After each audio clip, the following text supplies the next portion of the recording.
Hello, this is Mark Wildman of Wildman Athletica here with Will Safford from Order in Progress. And if you do combat sports long enough, you're going to get hurt.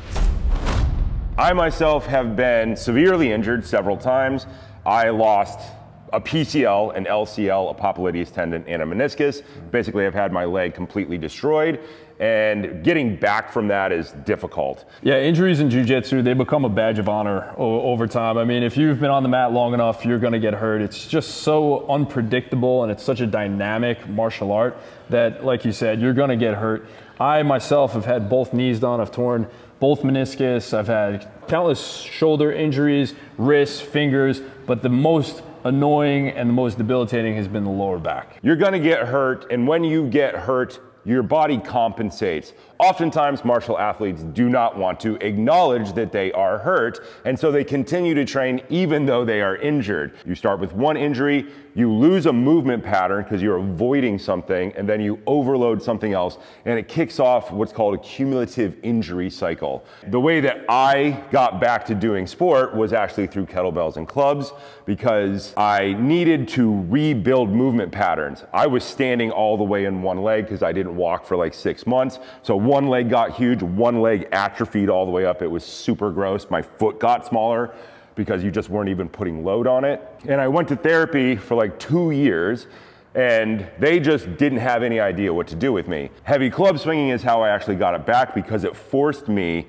back into the center, and it helped me reestablish the lost rotations that I had had. Think about rotating dominant hand inside, dominant hand outside, non-dominant inside, non-dominant outside. Those are all actually different rotations. Those are your 4 major core rotations. Yeah, so I think that absolutely you start developing these compensations over time.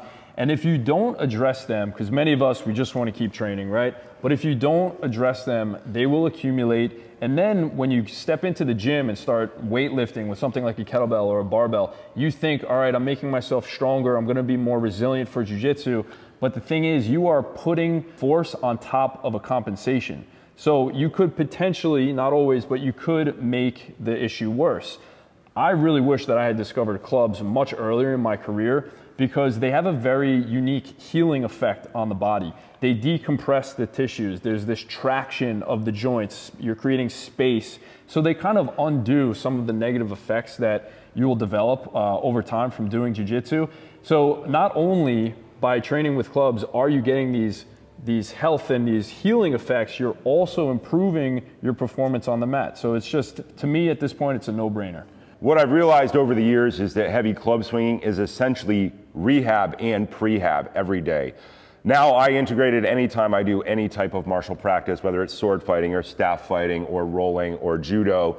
I put it in there as a warm-up in particular to prep my joints. You can pick up a club and work on a movement for 1 minute without stopping, transition to the other side, do the same movement with the other lead on the other side, add a step of complexity, and the minimum that I will do is exactly 10 minutes of warm-up. So instead of doing, so like in CrossFit, they tend to do like an 8-minute warm-up. Mm-hmm. You're doing that, but every movement is exactly relevant to martial sport, which is unique. Yep. There is a reason people have been doing heavy clubs for martial practice for all of human history, and you keep seeing it pop up over and over and over again, is because it helps you reestablish movement patterns that you are losing from injury. Yeah, Order in Progress, my company, is all about finding those high value methods that deliver multiple qualities in one method. So club swinging is going to give you that mobility. It's going to give you the traction. It's going to give you that decompression that you want, but you're also building the strength. As you age, your chances of injury just increase. That's life. It's hard, but that's just the truth. So if you want to stay on the mats for as long as possible, now my focus has shifted away from just purely performance. When I was younger and more competitive in my career, I really just cared about being as strong and as fast as possible. Injury prevention was not really front and center. But now, as I'm almost 15 years on the mat, it's my thought process is, how can I stay on the mats for as long as possible? And by adding club training and kettlebells, I think that's the formula for it.